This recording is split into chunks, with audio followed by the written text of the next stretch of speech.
Dalam manifest atau daftar penumpang yang diperoleh tim Kompas TV, pesawat TJJAB terbang ke Jambi tanggal 11 Juli 2022 mengangkut rombongan Hendra Kurniawan dan 7 anak buahnya, yakni Rifaizal Samuel, Susanto Haris, Sigit Mukti Hanggono, Iputu Edi Gita, Mika Meisalim, Agus Nurpatria, Fernanda Riko Pratama.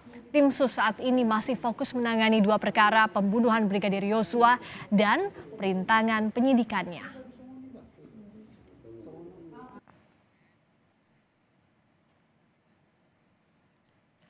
Saudara, selain kasus pembunuhan berencana Brigadir Yosua, perintangan penyidikan serta pelanggaran kode etiknya, penggunaan jet pribadi oleh anak buah Verdi Sambo jadi sorotan karena berpotensi gratifikasi. Sudah bergabung bersama Kompas Petang narasumber pengamat penerbangan Alvin Lee dan Ketua Indonesia Police Watch Sugeng Teguh Santoso. Selamat petang Bapak-Bapak. Selamat petang Mbak Priska. Selamat petang Mbak. Selamat sore Pak Alvin. Selamat petang Pak Sugeng. Pak Sugeng, kalau ini kan IPW ini yang pertama kali mendorong agar diusut soal jet pribadi. IPW mengapa menganggap penting ini didorong sampai ke gratifikasi dugaan pidananya? Isu gratifikasi ini sebetulnya dalam bingkai besar perlindungan terhadap perjudian, ya. IPW kan yang pertama melansir bahwa ada dugaan praktek perlindungan perjudian oleh oknum polisi. Kemudian beredarlah skema tentang Konsorsium 303 ya. Skema itu menjadi perbincangan. Nah, IPW mendorong supaya skema tersebut tidak hanya menjadi perdebatan hoax atau bukan, tapi didalami oleh Polri. Dan kemudian Pak Kapolri kan berjanji akan menyelidiki. Nah, IPW kemudian selanjutnya mendapatkan informasi dugaan adanya konsorsium 303 ini membiayai sewa pesawat yang digunakan oleh Brigjen Polisi Hendra. Jadi IPW meminta itu didalami dengan keterangan-keterangan oleh IPW, register pesawat, jenis pesawat, kemudian operator dari pesawat tersebut. Jadi itu dalam kerangka membongkar praktek perlindungan 303 oleh oknum polisi. Seperti itu.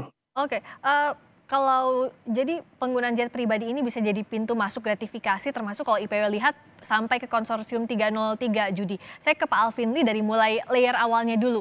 Ini dimiliki oleh siapa? Nah, mungkin bisa dijelaskan secara sederhana juga untuk publik Pak Alvin. Untuk kepemilikan misalnya atau penyewaan jet pribadi, bisakah ditelusuri dari siapa ke siapa, pribadi siapa ke pribadi siapa, atau yang bisa dilacak hanya perusahaannya saja? Iya, kalau pada umumnya pesawat-pesawat yang dinamakan pribadi itu pun dimiliki oleh perusahaannya, sangat jarang dimiliki oleh orang per orang, karena kalau hanya digunakan untuk betul-betul hanya untuk satu orang saja utilisasinya sehingga biasanya dimiliki oleh orang per orang. Dan untuk pesawat registrasi T7JAB ini dioperasikan owner atau operatornya adalah Asian Corporate Aviation Management. Nah, ini yang perlu kita cek apakah ini perusahaan di dalam negeri atau perusahaan di luar negeri, karena pesawatnya registrasinya masih registrasi asing, tapi selama setahun terakhir ini beroperasi di Indonesia. Ini kan tidak lazim lah, biasanya yang dioperasikan di Indonesia itu berregistrasi Papa Kilo gitu. PK begitu ya Pak ya? Ya betul. Nah ini tidak lazim. Bisakah diusut kalau misalnya tadi kata Pak Alvin Lee tidak lazim kalau misalnya dioperasikan di dalam negeri padahal nomor registrasinya nomor registrasi luar. Bagaimana menelusurinya? Dalam kasus-kasus tertentu bisakah Polri masuk ke sini untuk mengetahui siapa yang mengoperasikannya atau pribadi mana yang berada di balik ini Pak Alvin?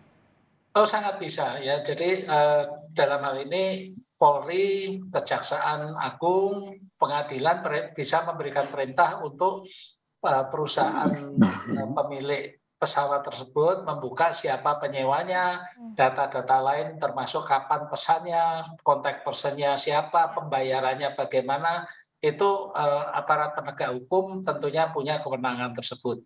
Bisa, Mbak.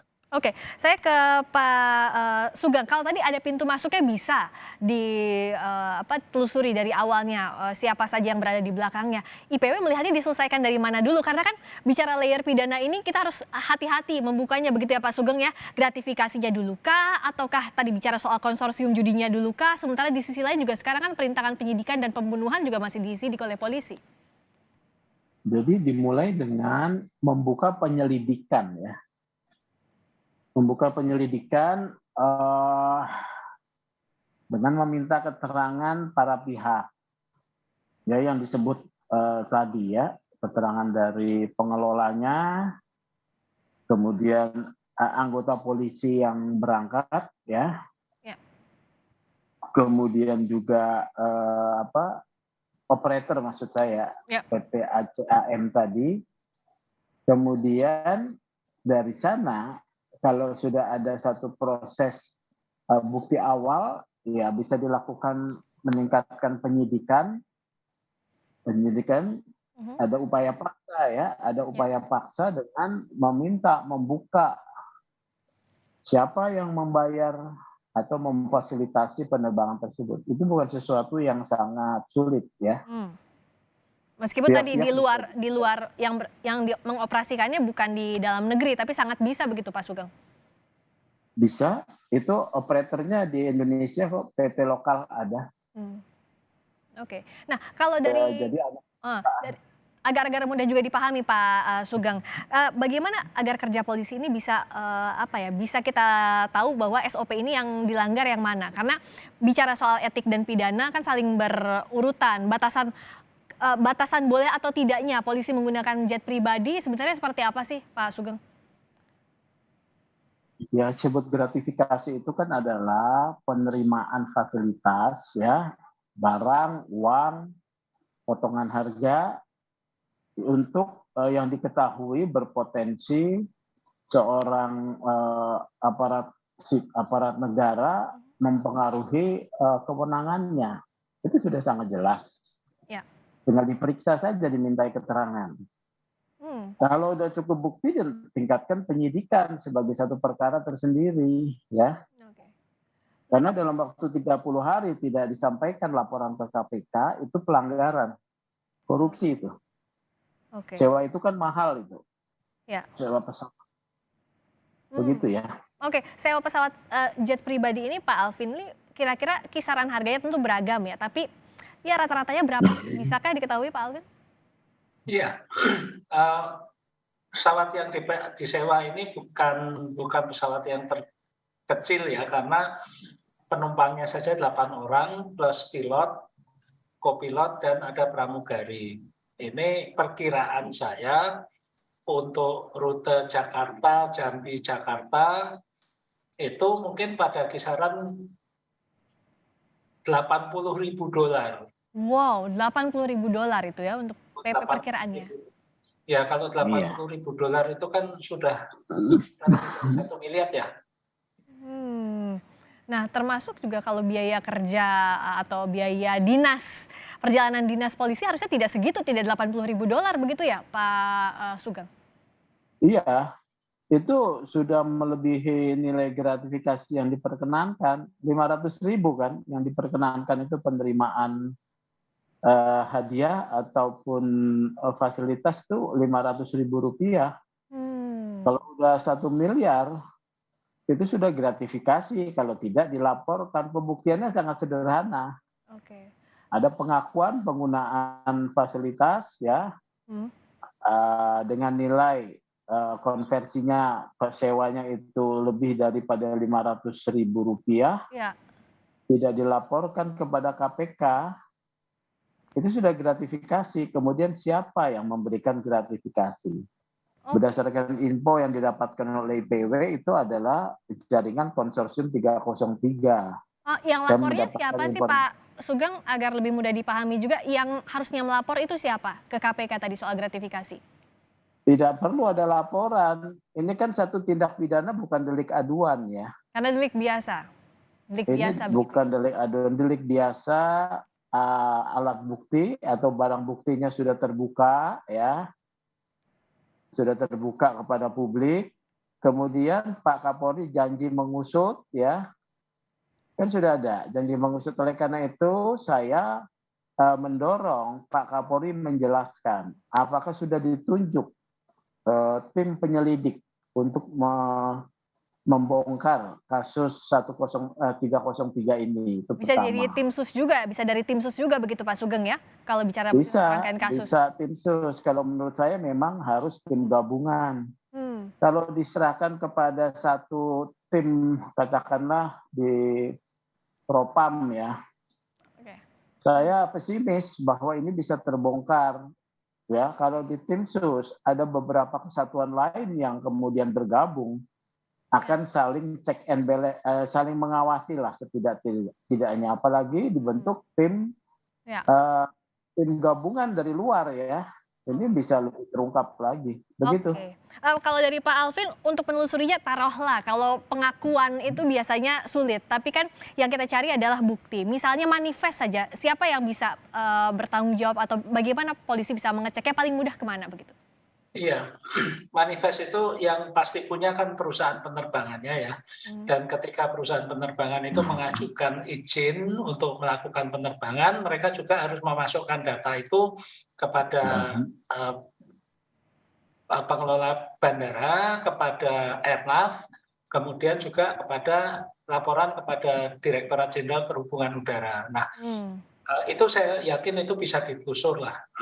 Kita juga perlu tahu siapa dan mengapa menggunakan pesawat pribadi. Yang pertama adalah orang yang merasa perlu melindungi privasinya, tidak bercampur dengan orang banyak. Nah, kemudian yang golongan kedua adalah orang yang punya kepentingan sangat mendesak dan tidak bisa dilayani oleh jadwal penerbangan niaga berjadwal. Misalnya jadwalnya mendesak, ya akhirnya mau nggak mau sewa pesawat sendiri kan. Begitu ya. Untuk hal ini kita perlu lihat apakah ini memang ada keperluan yang sedemikian mendesak dan mendadak sehingga tidak bisa mengandalkan layanan pesawat niaga berjadwal, atau aspek privasinya di sana yang supaya tidak bercampur dengan penumpang umum. Kemudian juga penyewaan pesawat ini kalau memang dalam rangka tugas mestinya kan ada surat dinas ya. Nah, surat dinas ini siapa yang menerbitkan, barangnya apa, anggarannya dari mana. Bisa saja ada kepentingan dinas yang sangat mendesak, belum ada anggarannya, bisa misalnya minta tolong pada perusahaan penerbangannya, ini diterbangkan dulu, nanti kami bayarnya mencicil. Tapi itu kan juga harus ada suratnya kan? Tapi harus ada suratnya itu ya yang diceritakan. Ya, hal-hal seperti itu. Baik. Dan tadi juga kalau kata IPW, kita akan cek apakah gratifikasinya akan segera diselidiki dari tim Sus Polri, karena kalau tadi dikatakan gratifikasi ya maksimal 500.000 untuk perjalanan dinas, tapi ini sudah sampai 80.000 dolar Amerika Serikat perkiraannya. Kita nantikan langkah tim Sus dan juga KPK soal ini. Terima kasih sekali lagi Pak Sugeng Teguh Santoso, Ketua IPW, dan Pak Alvin Lee. Terima kasih. Selamat bergabung di Kompas Petang. Selamat sore.